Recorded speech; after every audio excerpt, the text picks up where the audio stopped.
Scott, you gonna sing? I am. Yeah. Okay.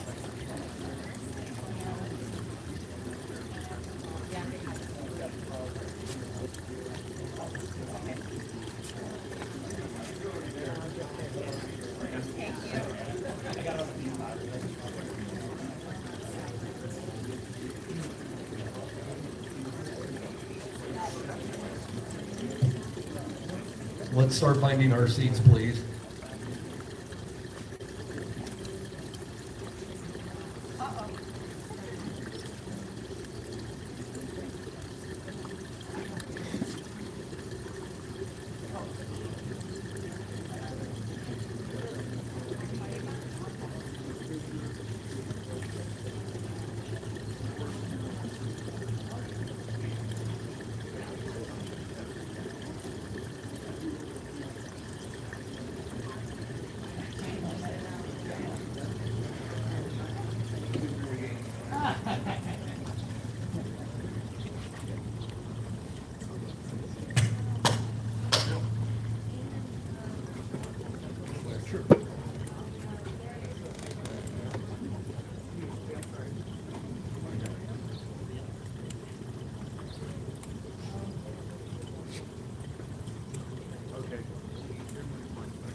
Welcome. Welcome to Expo, who is currently the home of the largest 9/11 exhibit west of the Mississippi. My name is Craig Walton. I'm the Chief of Police here at Expo. It's my pleasure to be a part of this ceremony of remembrance today. We gather each year and we talk about remembering what happened, and I heard an interesting statistic 5 minutes ago. And it makes sense more to me now than it did before. When we talk to people about 9/11 and how we remember and what happened, apparently 1/3 of our population wasn't even born yet when 9/11 occurred. In thinking about it, it kind of changed my perspective this morning more than anything else. We have Girl Scouts over here. Guarantee they weren't born yet. And I talked to my grandkids who were a year old, 2 years old, 3 years old at the time, and it becomes apparent to me that it's little more than a history lesson. And it's sad because the remembrance of what happened, the worst disaster on U.S. soil in our history, occurred on September 11th. We're here today to remember the ladies, the gentlemen, all of the first responders who gave their lives, who helped out, that risked it all, that came out and were a part of the recovery effort and saving those around. We're also here to remember the people who lost their lives, who were the victims. Earlier on, I was talking to one of our local news stations, and the question came up, the beam behind me, how did it get here? What's the story behind it?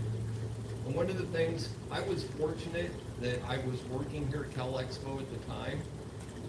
When this beam was a thought in bringing it out here, it took, and I hate to use the term, an act of Congress, which it did, to bring the beam out here. And the limitations and the restrictions on just getting it to Expo, to California, was tremendous. Not only is it a part of a crime scene, it's part of a terrorist attack.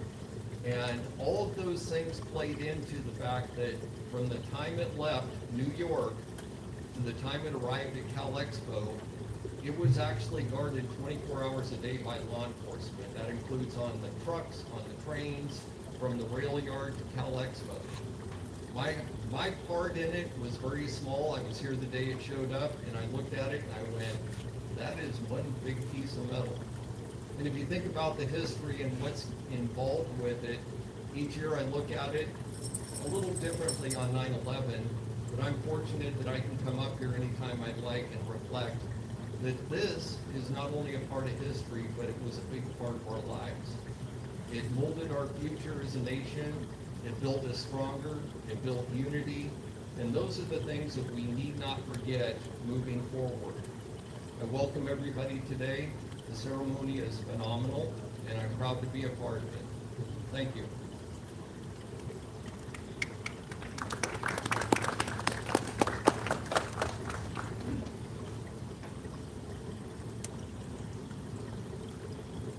Good morning. My name is Matt Giacotto, and I'm honored to be in front of you today as your MC. We begin our ceremony with invocation. Please welcome Chaplain Norm Powers to the stage. Law Enforcement Chaplaincy, Sacramento. Appreciate that. Good morning. We come together for Remembrance of 9/11. What's been happening in the news the last week, 2 weeks, has been a reminder that stuff is still going on and that people still have different thoughts about how to deal with whatever issues they're having. It's senseless and it impacts so many people that our heart hurts. Say, wait a minute, we disagree, we have things where we kill people? Yet that's what's happening. And that's what this is all about. People had a thought of what they wanted to do, what they expected others to do, because that's what they wanted. So what did they do? They resorted to this. So that's why we're here, is to remember this and to really lift up each other as we struggle to contain and keep our society the way it should be. And that's loving on one another and being there for each other and continually encouraging each other, because people's hearts hurt and they don't know how to respond to that pain other than lashing out. And you know what? It never works. Let's pray. Lord, on this solemn day, we ought to remember the tragic events of September 11, 2001. We honor the men, women, and children whose lives were taken, and we pay tribute to the courage of the first responders, service members, and ordinary citizens who demonstrated extraordinary bravery. We ask your blessings upon the families who continue to bear the weight of the loss, and upon all who serve today to safeguard our nation and preserve our freedoms. Grant them strength, wisdom, and protection. As we gather in remembrance, may this occasion renew our commitment to unity, resilience, and the enduring values that define us as a people. May our words and our actions here today honor the memory of the fallen and reflect our resolve to work towards peace and justice. And it's in your name we pray. Amen.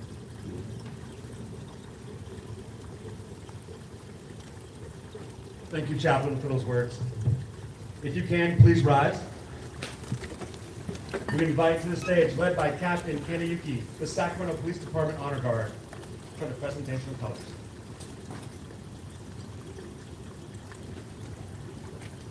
Honor Guard, Fort Farm. Forward, march.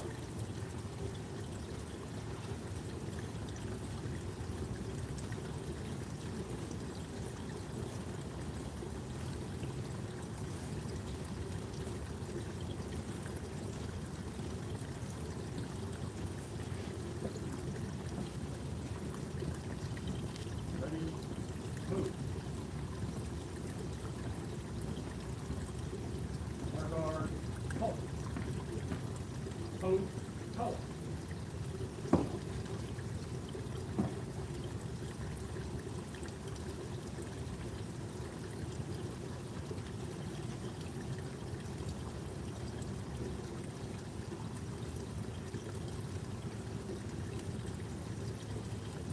Breathe, man. On.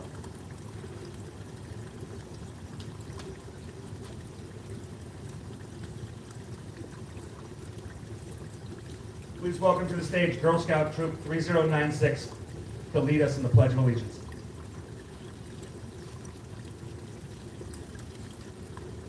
Please join us in the Pledge of Allegiance.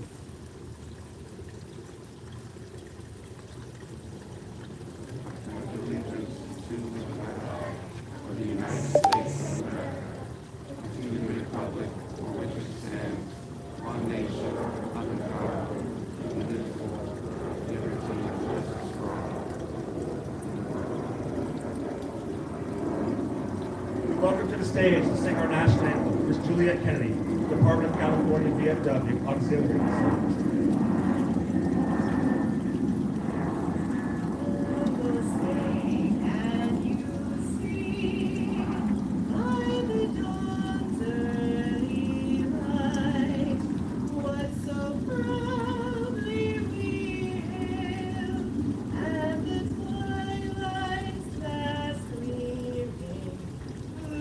Stripes and bright stars through the perilous fight.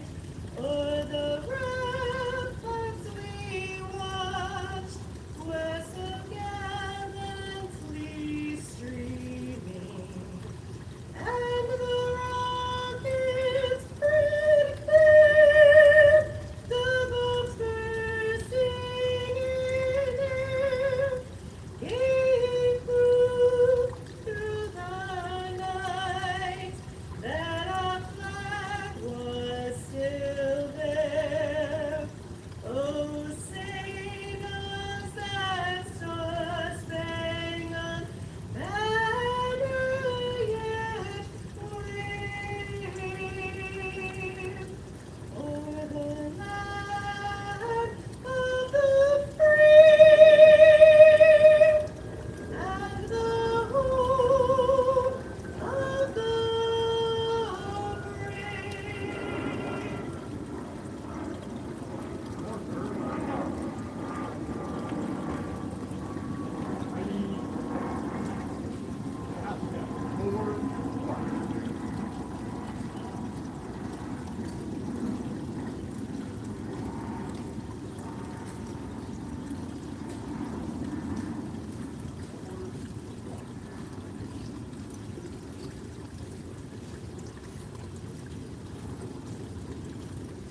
Ladies and gentlemen, as you take your seats, please put your hands together for Juliet and her rendition of the national anthem this morning. The Girl Scout 3096 and for the very sharp, always, Sacramento Police Department Honor Guard, led by Captain Kanayuki. Good morning. Good morning. For the sun shines once again. In this moment, we pause to show our respect, to reflect on the lives lost, the lives changed for those still among us, and most importantly, to never forget. Stories of heroism, which we have all heard for 24 years, emerged from that fateful day. The American spirit, as those found out, could not be broken. Yes, a little damaged, a little bruised, but could not be broken. Native and foreign-born spent their lives that morning, going to work, not knowing if they'd ever come home. Firefighters racing across the bridge, an iconic photo, Ladder 93. These are the memories that stick in our minds, and these are things we must never forget. We can talk about those we've lost, as I mentioned before. The first certified fatality was NYPD Friar Judge, who raced to the scene to do one thing, and only one thing, and that was to pray for those that were killed, and to pray for his fellow firefighters. Wells Crowther, we talked about him and his red bandana, racing up the stairs several times, never to be seen again, as the North Tower came down. Or the heroic acts of the very first female commander of the New York City Port Authority, Kathy Mazza, using her service weapon to shoot out the windows of the North Tower, just to run back in the building, never to be seen again. We've all heard about John Patrick O'Neill, who was the FBI, 1993, helped bring the original perpetrators of the World Trade Center attack to justice. To retire from the FBI and to spend the rest of his career and the rest of his life serving as chief of security was last seen that day, ushering people through the courtyard as the buildings fell upon him. As that carnage unfolded, we talked about the Pentagon, the E-ring, thrust into the war on terrorism, as it was crushed during a meeting of the G1, Lieutenant General John Maude, the highest military certified fatality of that day, and 27 members of his G1 staff, civilians and military, never made it home. We can talk about the plane in Shanksville, Pennsylvania. The passengers united for one cause, and that's to see their families again. Sandy Bradshaw, the flight attendant, who was filling pots of boiling water, as many carafes as she could, said these last words to her husband: Everyone's running to first class. I've got to go. Bye. Those were the few hours we lost so many. The few hours where everything changed in a single moment. But as we've heard today, 24 years is a long time. 24 years. My story, as I've told, is this twisted steel who sat there and burned in New York City. I walked into a recruiting station in South Sacramento to join the United States Army. Joined by thousands of other people out there that realized we need to do our part. But it has been 24 years, and today feels a little different. 24 years is a long time. It's not a long time for the families that still have a table, an empty chair at the table, a closet full of clothes at home, but 24 years is a lifetime, especially the young ones who weren't alive then. So not only do we have to remember and recognize and never forget those we lost that day, but we also need to understand that life went on. Life went on to those who survived, and life went on to the family members that stayed behind. Josephine Smith lost her father, Kevin, who served as the hazmat in the fire department in New York City, suffering the highest loss of any fire station. She's proudly now serving as a firefighter in New York City. Melody lost her husband, Leroy Homer. Leroy was an Air Force pilot. Leroy wanted to fly his entire life. And then he became a veteran and started flying for the majors. In Leroy's honor, and Leroy's legacy as the co-pilot of Flight 93 went down in Shanksville, Pennsylvania. Her family now has a foundation to help other people out there that want to be inspired, that want to join our military and participate in aviation. And I'm going to leave you with their motto as we bring up our next speaker. The motto of the Leroy Homer Foundation: we run so they can fly. Ladies and gentlemen, please welcome to the stage Doug Morse, Lieutenant of the Sacramento Police Department.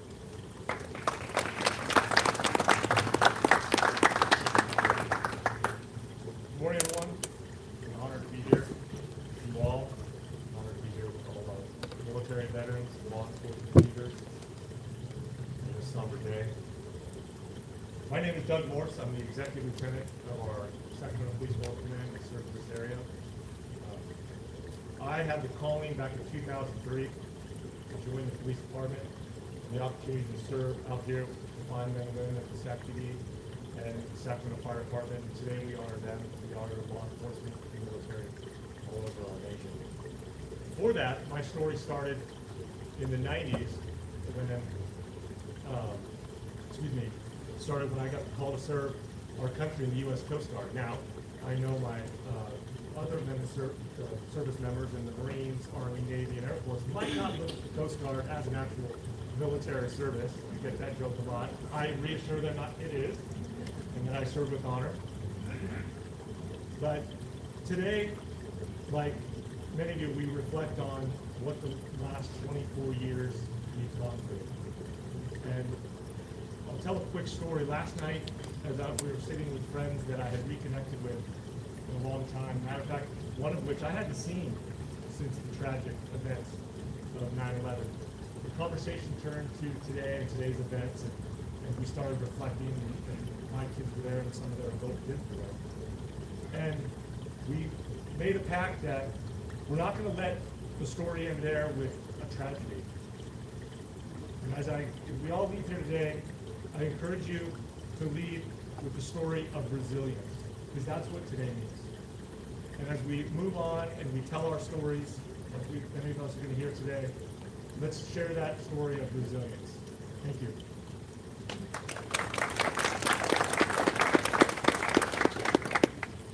We'll count the Coast Guard. Thank you very much, Lieutenant.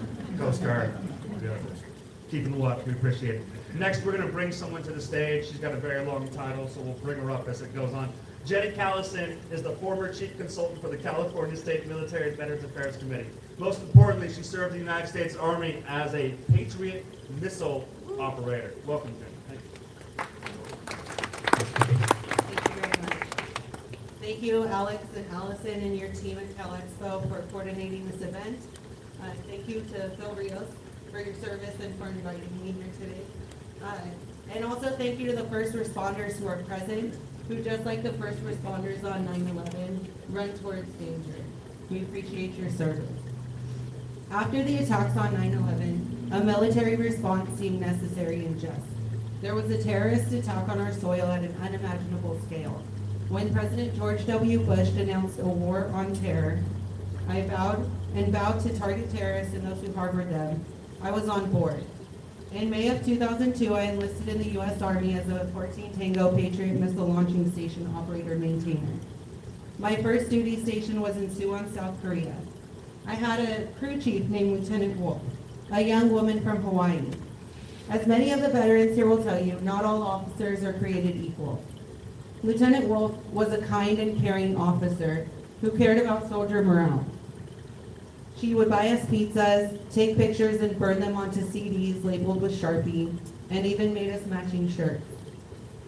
We called ourselves the Wolf Pack. The name actually came from her husband, Jeremy Wolf, who was a Black Hawk pilot from Wisconsin. While we manned launching stations in South Korea, he was deployed to Iraq. It was November 15, 2003, that her husband was killed when his Black Hawk and another collided.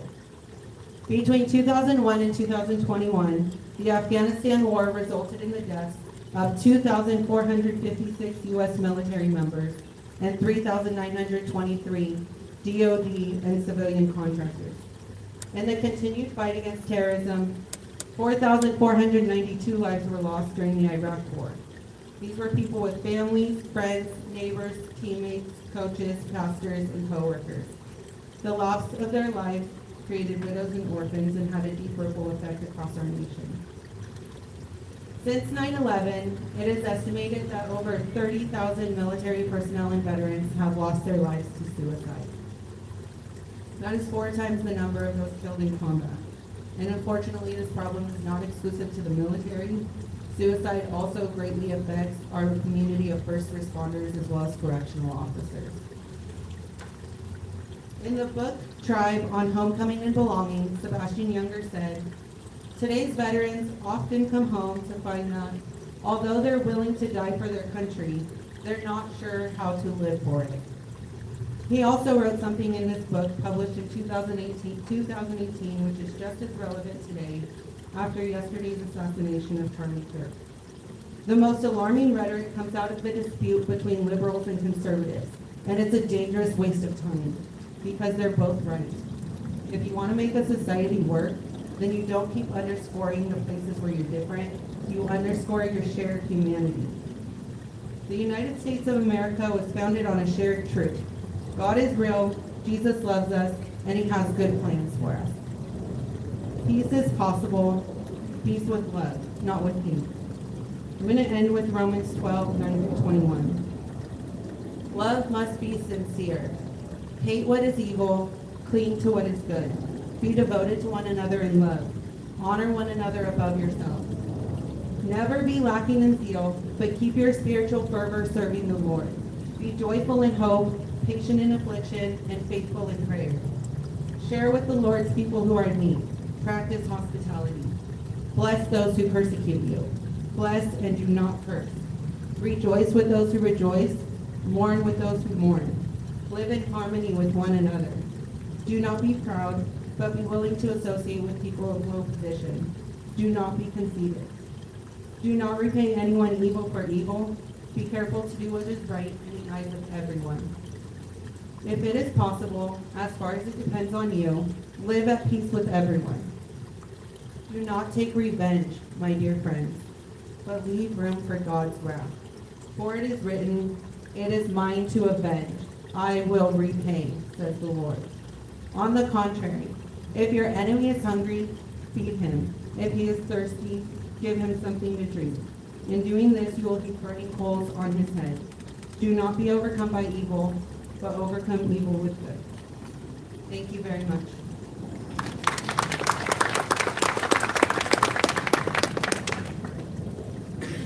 Thank you, Jenny, for the speech and for your military service. Next, we're going to bring to the stage for the presentation of the Governor's Proclamation. We are lucky to have with us a member of the California Department of Veterans Affairs, Under Deputy Secretary Bill Beagles.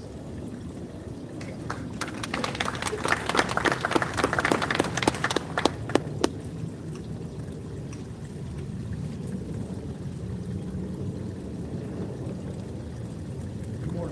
said, my name is Bill Eagles. I am Deputy Secretary with the California Department of Veterans Affairs, and I am honored to present to you this Patriot Day proclamation from Governor Gavin Newsom.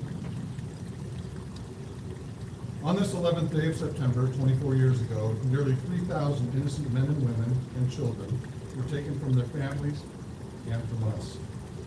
The acts of terror on that day were meant to break the spirit of our nation and undermine the faith of Americans and the world, in this country and all that we stand for. But even amidst these horrific attacks, we saw countless instances of selflessness and bravery, of first responders running into flames, and of strangers helping one another.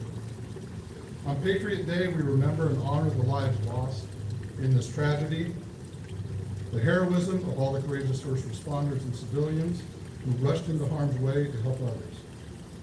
Today, we also pay tribute to the selfless individuals who answered the call to defend their fellow Americans, unified in grief and an unshakable resolve to protect our freedoms and way of life. In honor of this day of remembrance, I have ordered all flags on state buildings to be flown at half-staff. As we look back on this somber chapter in our history, let us pay tribute to the American heroes we have lost and recommit to protecting and preserving the fundamental American values that remain strong even 24 years after this attack. Now therefore I, Gavin Newsom, Governor of the State of California, do hereby proclaim September 11, 2025 as Patriot Day. Thank you.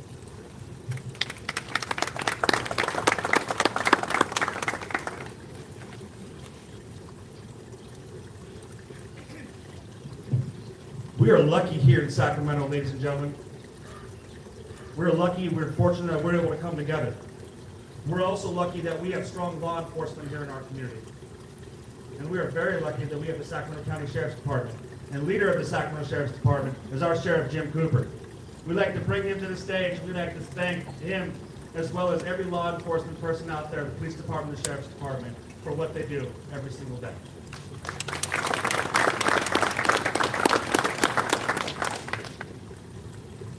Good morning. Thank you all for being here. Brings a little bit. I want to thank the Foundation Board. I want to thank the Council Board of Directors, Chief Walton, and all the council employees for bringing us together. Going back, think about, where were you on September 11, 2001? I was getting dressed for work to go to the Sheriff's Department. In the morning, watching TV, watching the news, when I saw the Twin Towers struck. So going back there, and it's ironic that a third, as Chief Walton said earlier, of our population wasn't even born there, has no idea about it. It's so important to be out here and remember this. Today, as a community, as a nation, we honor and remember the 3,000 innocent lives lost on September 11, 2001. We stand in remembrance of those whose lives were cut short and hope our hearts and families still carry the weight of that day. But September 11th will also be remembered for something else, the courage of America's first responders. On that morning, while most were running to safety, firefighters, police officers, paramedics, and countless others were running into danger. They climbed the stairs of the Twin Towers, knowing full well they might not come back down. They gave everything they had to save lives, and many paid the ultimate price. As sheriff, I can tell you that the spirit of service is alive and well today. Every time a deputy, police officer puts on a uniform, every time a firefighter pulls on their gear, and every time a medic answers a call in the middle of the night, they're continuing the legacy of heroes from 9/11. We must also recognize the bravery of our troops, men and women, in the days and years that followed, answered the call to defend this country. Many never came home, and many more still bear the scars of that service. Their sacrifices are a reminder that freedom is never free, and that the fight to keep America safe continues to this day. 24 years later, the images that on that day are still fresh, but so too is our resolve. Resolve to never forget and to ensure the sacrifices made on 9/11 continue to inspire new generations of Americans to serve and lead with courage. But out of tragedy, something remarkable happened. Americans stood shoulder to shoulder. It didn't matter where you came from, what your politics were, or what divided us before. we're simply Americans. Every single one of us was determined to show the world it would not be broken. One of the biggest lessons we learned from 9/11 called that we came together to that place for a common purpose. It reminds us that when we stand together, there is nothing this nation cannot overcome. On behalf of the men and women in the Sacramento County Sheriff's Office, I want to thank all of our first responders here at home, our troops stationed around the world, and every American who stands united in remembrance. Never forget the lives lost. Never forget the families left behind. And never forget the bravery that defined a generation. Thank you, and God bless America.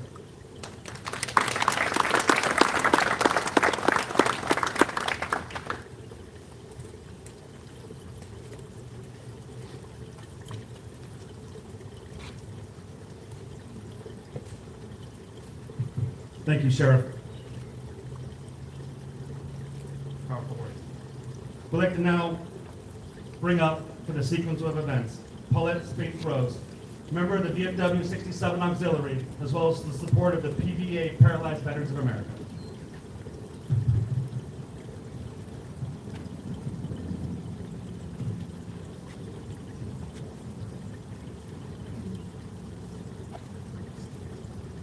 Sequence of events.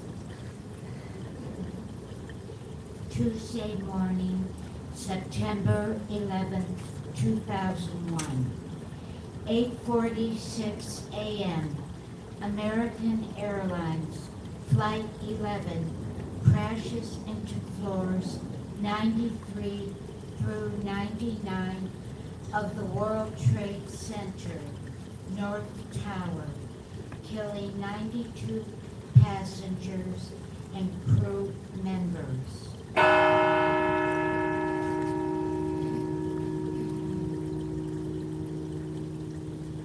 9:03 a.m. United Airlines Flight 175 crashes into floors 75 to 85 of World Trade Center, South Tower, killing 65 passengers and crew members.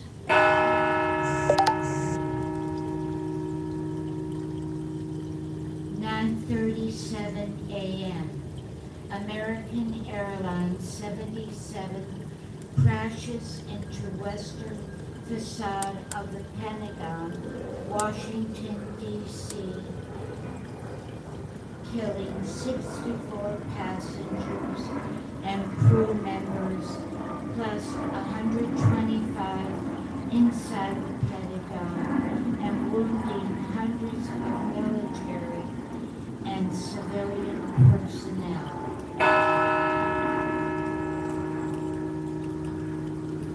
9:59 a.m.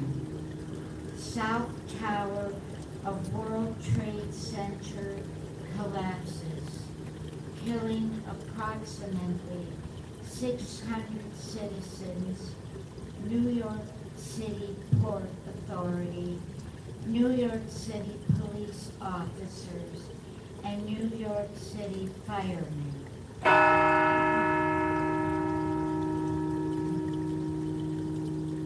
10:07 a.m.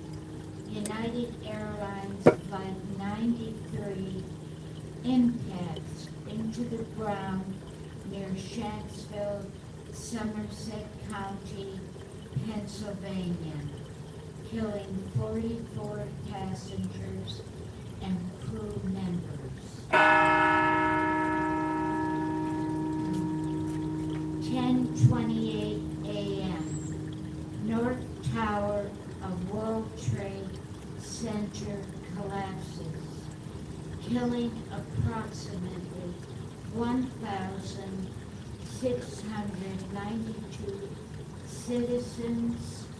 New York Port Authority, New York City police officers, and New York City firemen.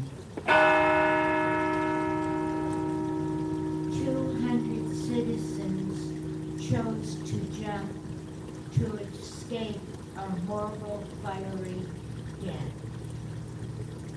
200 souls perished while trapped in elevators. We gather here today to give honor and remember those innocent souls who lost their lives in this horrific attack on our nation. We ask that all citizens pause during our busy day.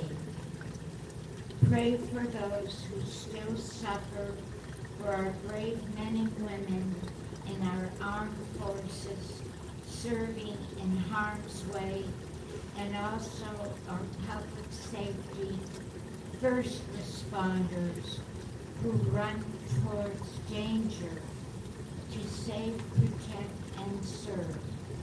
Finally, to educate the younger generations of the significance of that morning, not to dwell on the tragedy of that day, but to ensure that all who died 24 years ago, lest they not be forgotten. I would also like to mention Molly, our therapy animal. After 9/11, Molly went to ground zero and 3 days a week, as well as the support center at the pier for as long as they were on, from November to September 2001 until April of the following year. She made more than 100 trips. Molly was honored in Washington, D.C. for her service.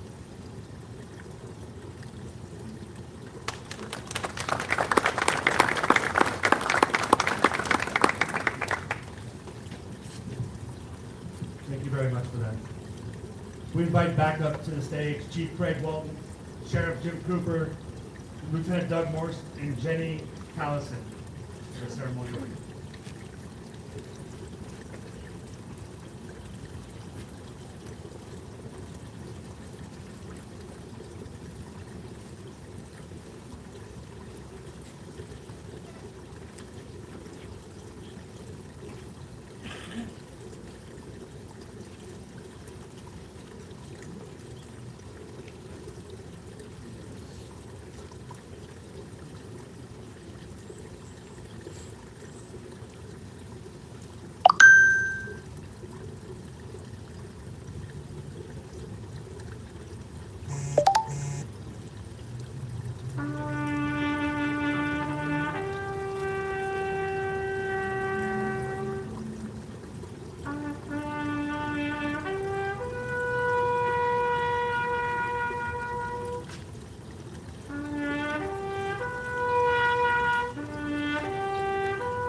We welcome to the stage Mr. Phil Rios, United States Army retired veteran, Vietnam era, Persian Gulf era, combat veteran, Bronze Star recipient for the consequences of events.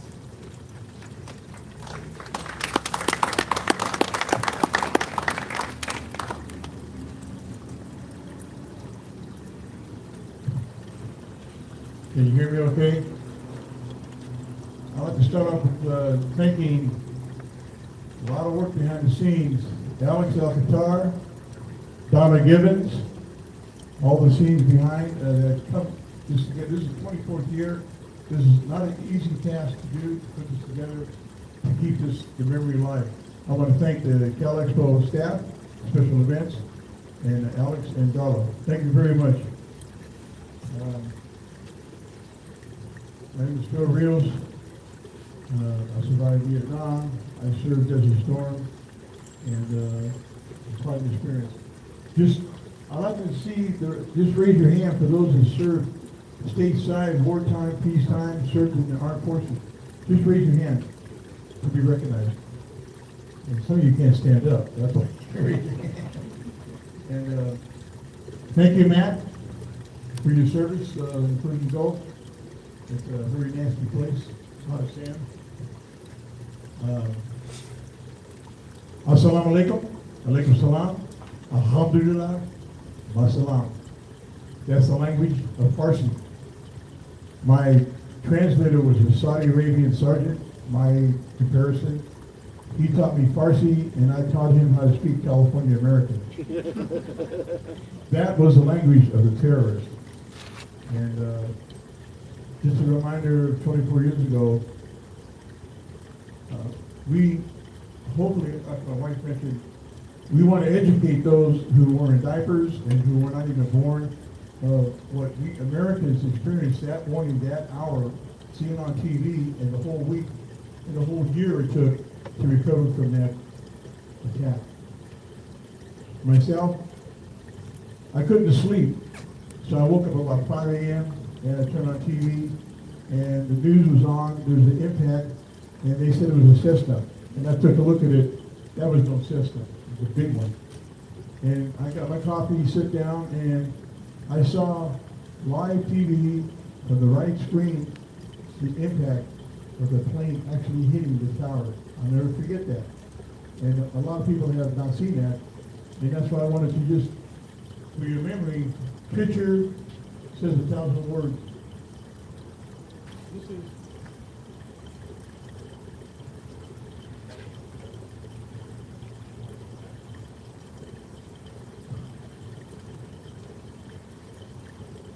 September 10th.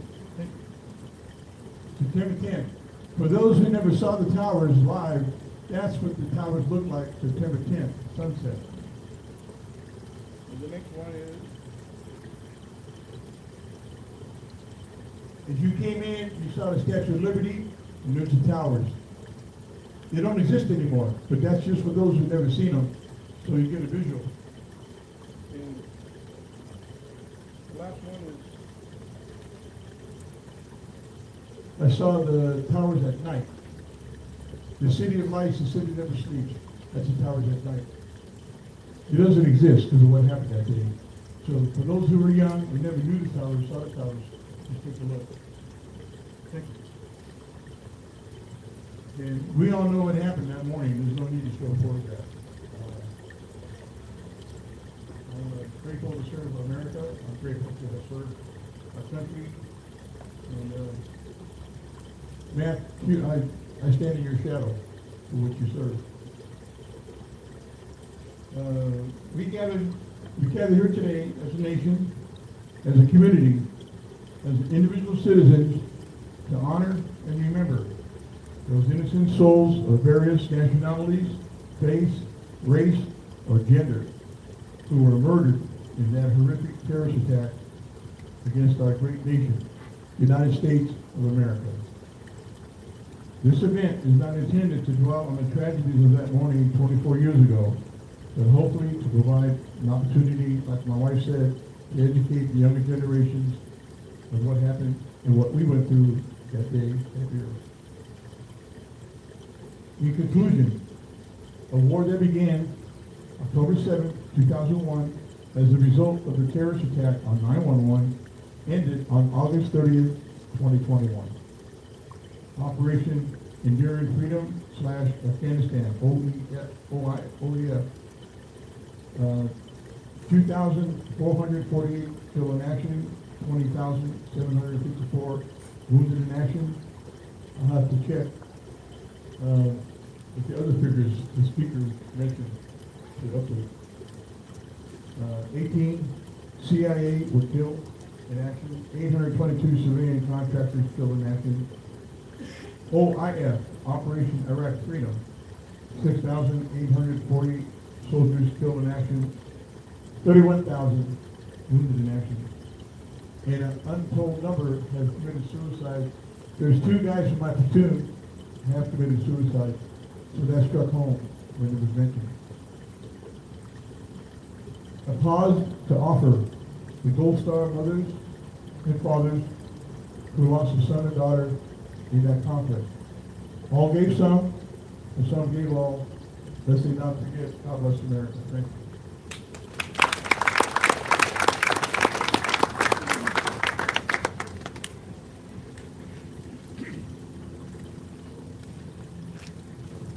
Thank you, Phil. It was nice, those kind words for your military service. Next, we're going to bring back to the stage the NYPD reading of names from the Sacramento Police Department, Captain Kaneyuki and Officer Alicia Angela.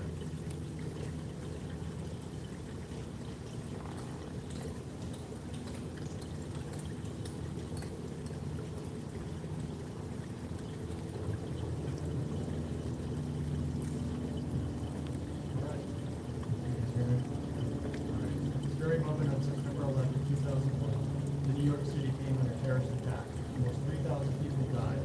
The NYPD responded to the World Trade Center buildings in a show of strength and courage that earned us the respect of the world. 23 brave members did not return from ground zero.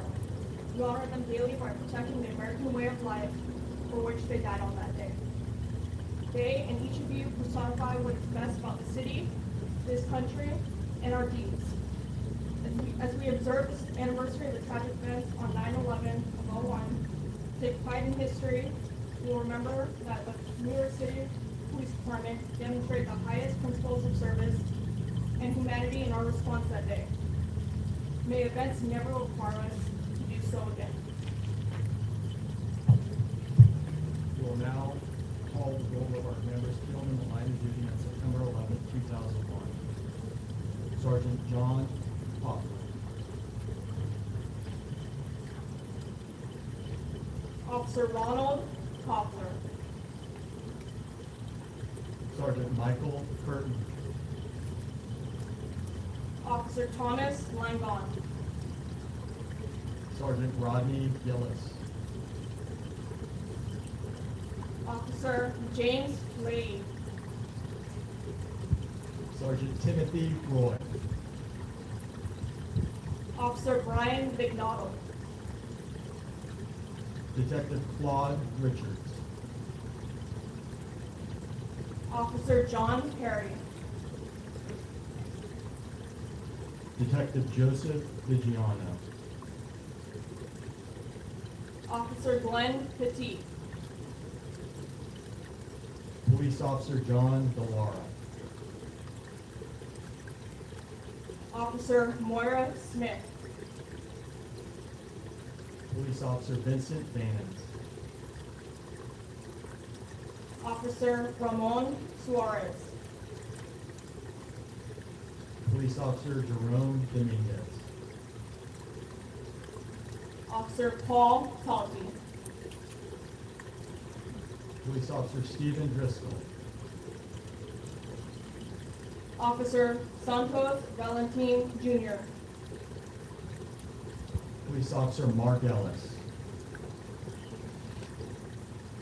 Officer Walter Weaver. And finally, Police Officer Robert Blasio. Rest in peace.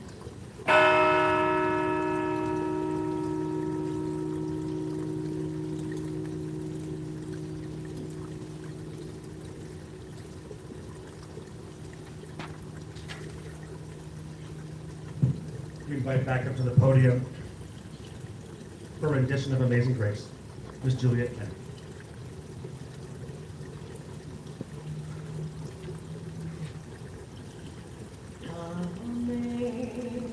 Amazing grace, how sweet the sound that saved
very much. One more round of applause for that.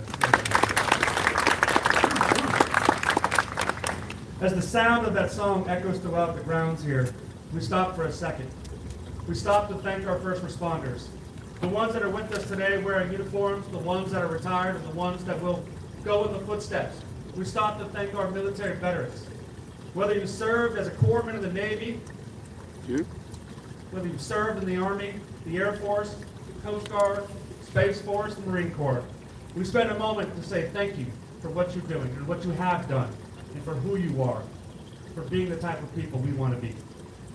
As we come to a close of this program and invite our last two things up here, I just want to leave you all with an ask. Take a moment today.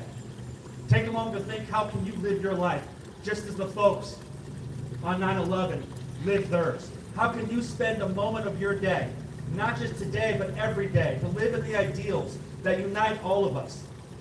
Unite all of us behind this piece of metal and underneath this flag for one cause. Unite all of us for one reason. And so we can be better as a nation. And we can move on. And we can continue to live our lives in the ideals of which we have all sworn to uphold and protect. We're going to end with closing remarks, just as we began, with the Chief of the California Police Department, California Exposition Police Department, Chief Craig Walton.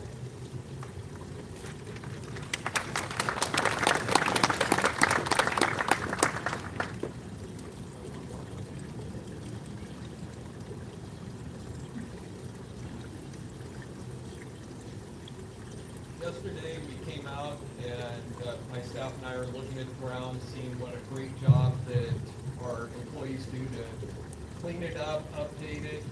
You'd be surprised what just rain and sun does to concrete, the amount of scrubbing they do. We protect the 9/11 memorial year-round. We clean it year-round. But when we expect big crowds and guests, we spend a little extra effort to make sure that we scrub the concrete. First of all, I'd like to thank all the CalExpo employees that made this possible. I'd really like to thank everybody in the background, our IT department, not just event services, but groundskeeper. Today, this place looks phenomenal. Yesterday, as we're walking through, one of our event services supervisors stopped Michelle and I and says, "Chief, you're speaking tomorrow." I said, "Yes, I am." She said, "What happy note are you going to leave us on?" And I said, "Excuse me?" She says, "Every time you speak, whether it be 9/11, at a board meeting, every public speaking you do, you try to leave it on a happy note." And I said, "What did I do last year?" And she says, "You told us about how cops became synonymous with donuts." I went, "I did? Okay." She says, "What are you going to do tomorrow?" And I said, "I really hadn't given it much thought, but who are the speakers?" She says, "Well, Lieutenant Morris and Sheriff Cooper." And I went, "I don't have time to think about funny. It is really difficult to follow two phenomenal speakers. And even worse than that, I looked at her and I said, Matt, our MC, has upped his game so much that I can't possibly keep up. I have to go home right now and rewrite what I was going to say." And she looked at me and she said, "That's not funny." I said, "It is to me." So I guess that's all that matters. In closing, I'd like us to remember the legacy of 9/11 as not just one tragedy for all of us, but hope, courage, and unity for us to carry forward. Remember those and honor those who lost their lives and worked so hard at Ground Zero. It affected our nation completely and forever. We need to reach back to those days that prior to that and look where we are. I was approached yesterday, and in that conversation, I got asked, why do we always talk about remembering 9/11? We need to do things backwards. We need to think about what we're doing today that changed because of 9/11. And I said, it's really difficult to do because we don't know what the future will look like. But what I can tell you is as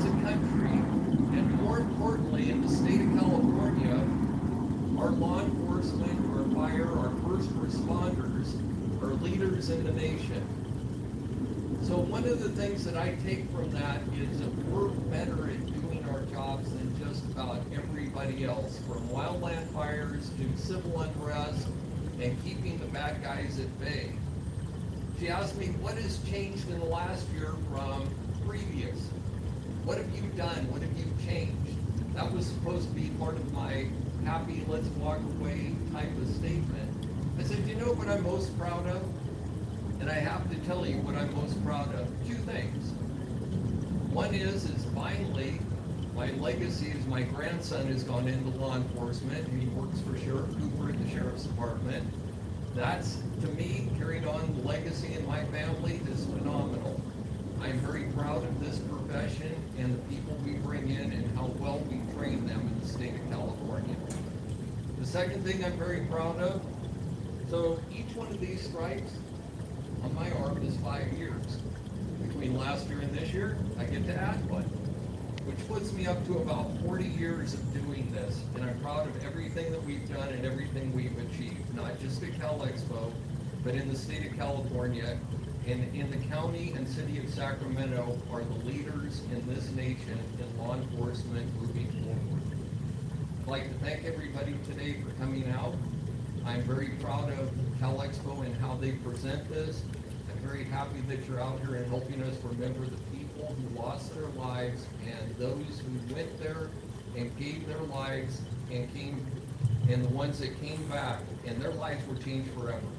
There is a part of going to a disaster that you can't ever get out of your mind. And the nightmares that follow and the bad dreams and all of the things that go on after you come back from a big disaster, or whether it be 9/11, a fire, a homicide scene, a bad car crash, it doesn't matter. Whether you're police, fire, first responders in any kind. We celebrate all of them that are still working. Thank all of those who have finally retired. Looking down the road, I'm going to be smiling, I hope. And I appreciate everyone that's here that helps us remember that. Thank you very much.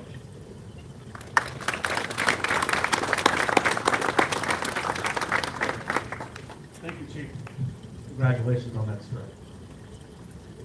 As we come to a close with our benediction, we invite to the stage Julie Beavers, the chaplain of the Sacramento Area Fire Chaplaincy. I know that we are also here, joined by spirit from some airborne brothers, that their bodies may still be not here, but their spirits are. So Robertson, Revo, Creed, Crockett, Rob, Ramirez, never forget you.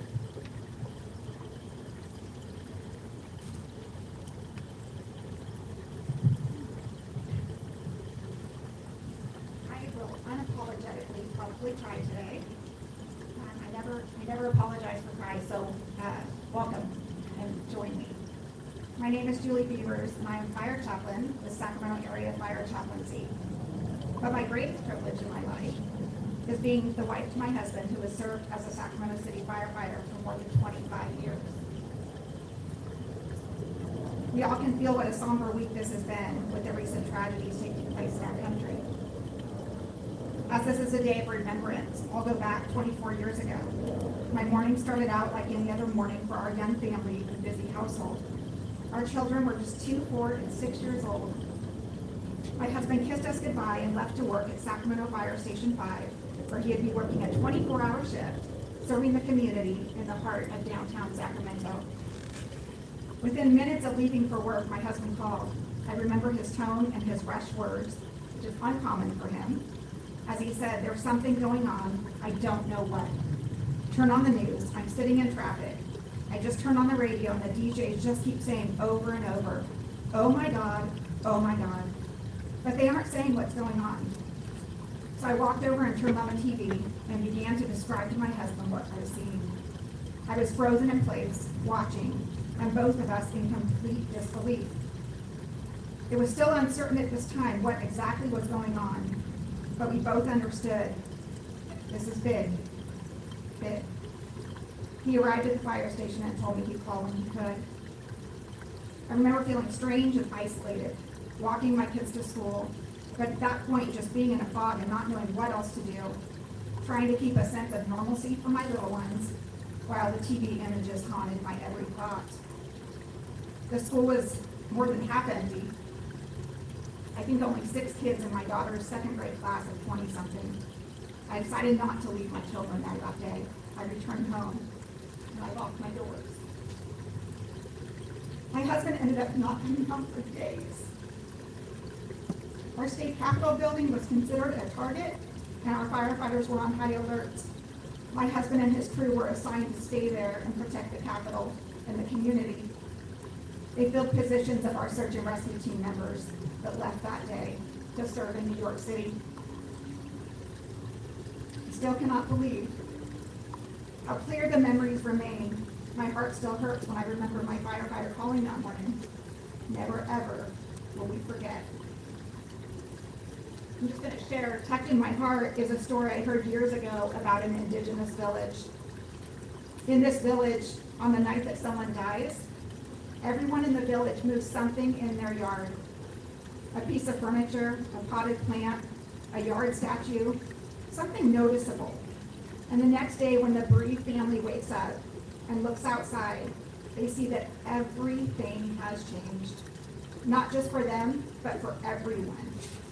That is how these communities witness and acknowledge grief. They are showing in a tangible way that someone's loss matters to them. The loss is made visible. We did this all over the country in the days after 9/11, right? We raised flags. We attended vigils and memorials. We lined up to donate blood. My children and their little 5 to 7-year-old friends walked around and swept neighbors' porches and driveways, collecting $103 and a handful of cents in donations to send to the White House to help the victims of 9/11 after President Bush had encouraged us to take action and serve. People everywhere made signs and put up posters showing our love and appreciation and respect of our first responders. Even now, we change our social media profile pictures, showing solidarity and remembrance of this day in our community. On a personal note, what if we actually aren't as divided as everyone is talking about? I believe we are all pearls on a chain. While we are individual with our own beliefs and thoughts and ideas, we also are connected by a chain, a beautiful string connecting us all. Now let us pray. God, I thank you as you protect us, as you guide us today and in the days ahead. You are the grand musician, Lord. Make us instruments of your peace and your unity as you fill our hearts and minds with compassion. Let us honor you in our words and our actions. Help us to see ways we can help others.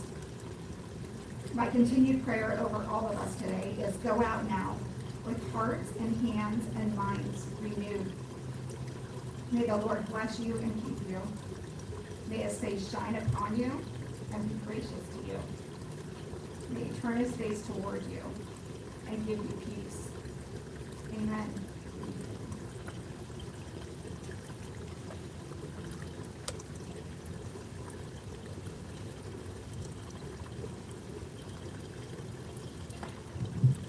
And ladies and gentlemen, that concludes the September 11th memorial ceremony here today, but it could not have happened without a couple thank yous, so give me a few moments here. We just want to say thank you to the ceremonial services provided by the American GI Forum, the Cesar Chavez chapter, the Vietnam Veterans of America chapter 500, and the VFW Post 2073 in Oak Grove.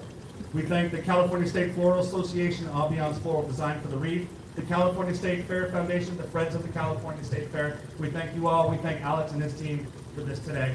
Please, enjoy your day.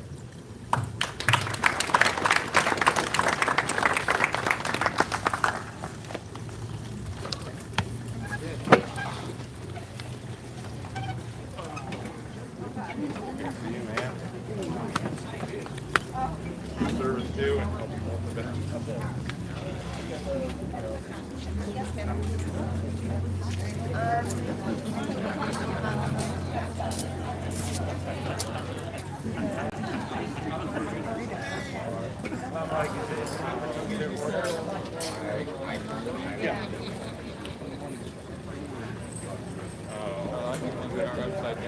Yeah, I'm off today.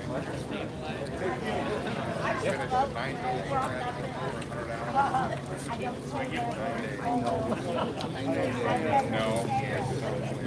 we bid every month. My days off. Okay.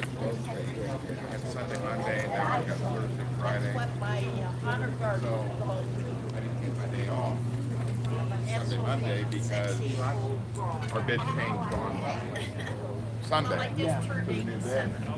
So I just the 9 days back to my normal work.